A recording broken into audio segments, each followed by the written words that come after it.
अस्सलाम वालेकुम प्यारे दोस्तों और बच्चों, आज की कहानी का नाम है डॉक्टर साहिब। वक्कार बहुत अच्छा बच्चा था, हर एक की इज्जत करता, बड़ों की बात मानता, मगर इसे डॉक्टर्स बहुत नापसंद थे। इसकी वजह ये थी कि वो जब भी बीमार होता डॉक्टर इसे कड़वी कड़वी दवाइयाँ देते और सबसे अहम बात, डॉक्टर इसे टीका भी लगा देते। बस इसी बात की वजह से इसे डॉक्टरों से चिढ़ हो गई थी। वो अपनी सेहत का भी बहुत ख्याल रखता ताकि डॉक्टरों से दूर रह सके। एक दिन उसने अपने दोस्त के साथ मिलकर ठेले वाले से आलू छोले लेकर खा लिए।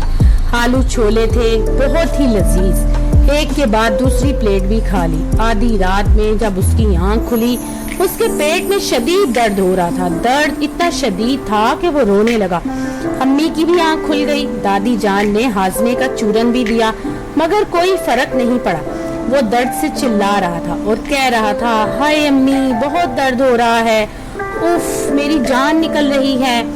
थोड़ी देर में डॉक्टर साहब आ गए। उन्होंने वक्कार को टीका लगाया। आज इसे टीका लगने की तकलीफ भी महसूस नहीं हुई। कुछ देर बाद दर्द कम हो गया और इसे नींद आ गई।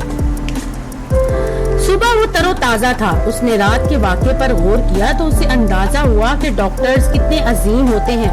अगर रात को डॉक्टर अंकल ना आते तो मैं किस तरह ठीक होता। सब ठीक ही कहते हैं कि डॉक्टर इंसानियत की खिदमत करते हैं।